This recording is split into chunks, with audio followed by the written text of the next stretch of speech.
What वृक्ष की जय। मध्य देश के राजा पशुपति के पुत्री के स्वरूप में सर्वगुण संपन्न सावित्री का जन्म हुआ। राजकन्या ने घुमतसेन के पुत्र सत्यवान की कृति सुनकर उन्हें पति रूप में वरण कर लिया। यह बात जब ऋषि राज नारद को पता चली तो वे अश्वपति से जाकर कहने लगे, आपकी कन्या ने वर खोजने में निसंदेह भारी भूल की है। सत्यवान गुणवान तथा धर्मात्मा भी है, परंतु वह अल्पायु है और वह 1 वर्ष के बाद ही उसकी मृत्यु हो जाएगी। नारद की यह बात सुनते ही राजा अश्वपति का चेहरा उदास हो गया। उन्होंने अपनी पुत्री को समझाया कि ऐसा अल्पायु व्यक्ति के साथ विवाह करना उचित नहीं है, इसीलिए कोई अन्य वर चुन लो। इस पर सावित्री बोली, पिताजी, आर्य कन्या अपनी पति एक बार ही वरण करती है, अब चाहे जो भी हो जाए मैं सत्यवान को ही वर स्वरूप स्वीकार करूंगी। सावित्री ने नारद से सत्यवान की मृत्यु का समय मालूम कर लिया। अत्यंतः उन दोनों का विवाह हो गया। वह ससुराल पहुँचते ही सास ससुर की सेवा में रात दिन रहने लगी। समय बदला, ससुर का बल छीन होता देख शत्रु ने राज पर अधिकार कर लिया। नारद का वचन सावित्री को दिन प्रतिदिन अधीर करता रह रहा था।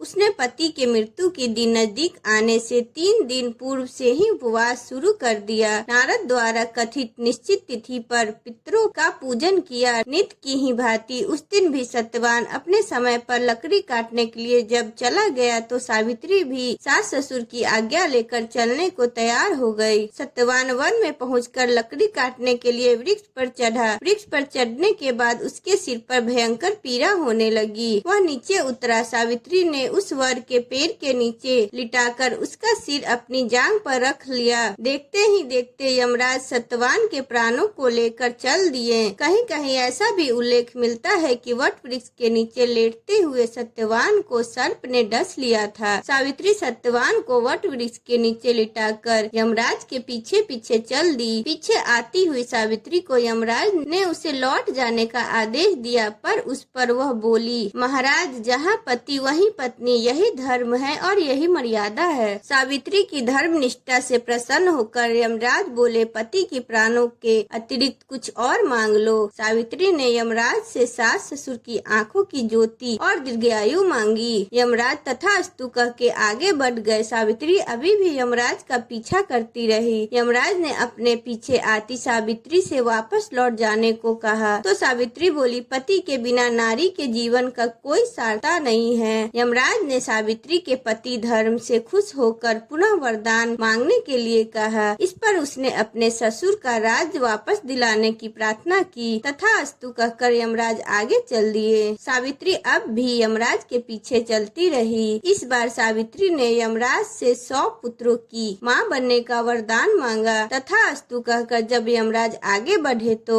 सावित्री बोली, आपने मुझे 100 पुत्रों का वरदान दिया है, पर पति के बिना मैं मां कैसे बन सकती हूँ? अपना यह तीसरा वरदान पूरा कीजिए। सावित्री की धर्म निष्ठा, ज्ञान, विवेक तथा पतिव्रत धर्म की बात जानकर यमराज ने सत्यवान के प्राण को अपने पास से स्वतंत्र कर दिया। सावित्री सत्यवान के प्राण को लेकर वट वृक्ष के नीचे पहुंची, जहां सत्यवान का मृत शरीर रखा था। सावित्री ने वट वृक्ष की परिक्रमा की तो सत्यवान जीवित हो उठा। प्रसन्नचित्त होकर सावित्री अपने सास ससुर के पास चली पहुंची तो उन्हें नेत्र ज्योति प्राप्त हो गई थी। इसके बाद उनका खोया हुआ राज भी वापस मिल गया उन्हें। तभी से वट वृक्ष की पूजा की जाती है। बोलो वट वृक्ष भगवान की जय, सावित्री की जय, सत्यवान की जय, यमराज की जय। अगर आपको मेरा वीडियो अच्छा लगा हो तो चैनल को लाइक एंड सब्सक्राइब करें, बेल आइकन को प्रेस करें।